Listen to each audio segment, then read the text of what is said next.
Arnaud Mercier, bonsoir. Vous êtes professeur en sciences de l'information et de la communication à l'université Paris 2 Assas. Tout d'abord, quel regard portez-vous sur ces 3 jours de vote à l'Assemblée nationale?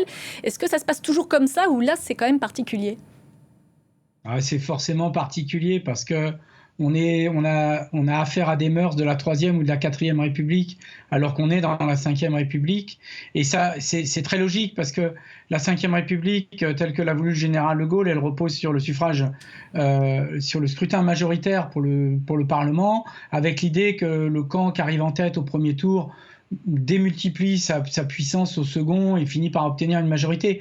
Or là, c'était le Rassemblement national qui était en tête, et puis il y a eu ce front républicain qui a cassé cette logique de confirmation de second tour et qui donne le résultat qu'on a vu, c'est-à-dire un émiettement entre 3 grands blocs dont personne n'est majoritaire, donc effectivement, avec en plus divisé en 11 groupes parlementaires, puisque chaque parti essaye de reprendre ses billes. Donc c'est un peu la cacophonie, c'est les alliances, un coup je vote pour toi, un coup je vote pas, etc. Donc c'est un peu le grand n'importe quoi, faut bien le dire. Le fait que le Rassemblement national, effectivement, n'ait obtenu aucun poste, aucun représentant dans les instances de l'Assemblée, est-ce que c'est un déni de démocratie, comme le sous-entend Marine Le Pen ? Je ne sais pas si c'est le terme qui convient, déni de démocratie, parce que le jeu partisan, ça fait partie de la démocratie. Le fait que les partis s'entendent pour faire des alliances, ça fait partie de la démocratie, c'est le jeu démocratique.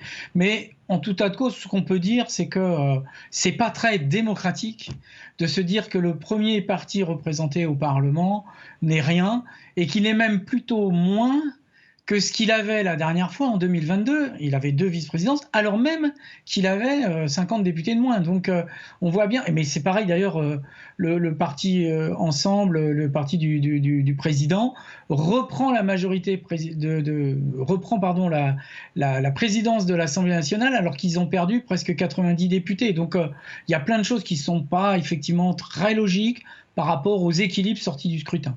Alors, quelle est la suite maintenant? Se mettre d'accord sur un Premier ministre? On sait que la gauche, les partis du nouveau Front populaire, continuent de réclamer Matignon. Est-ce qu'ils vont finir par obtenir satisfaction?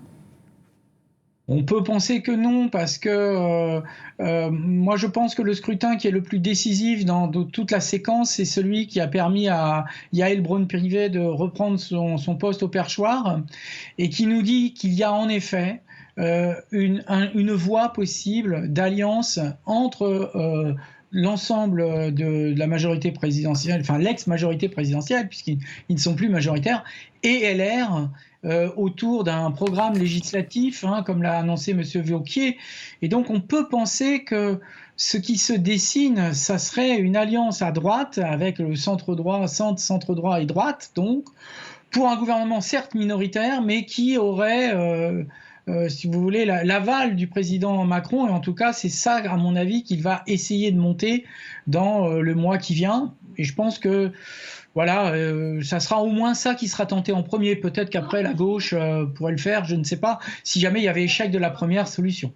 Merci beaucoup Arnaud Mercier. On suppose qu'en attendant, le gouvernement démissionnaire de Gabriel Attal va rester en place encore quelques semaines. Merci à vous.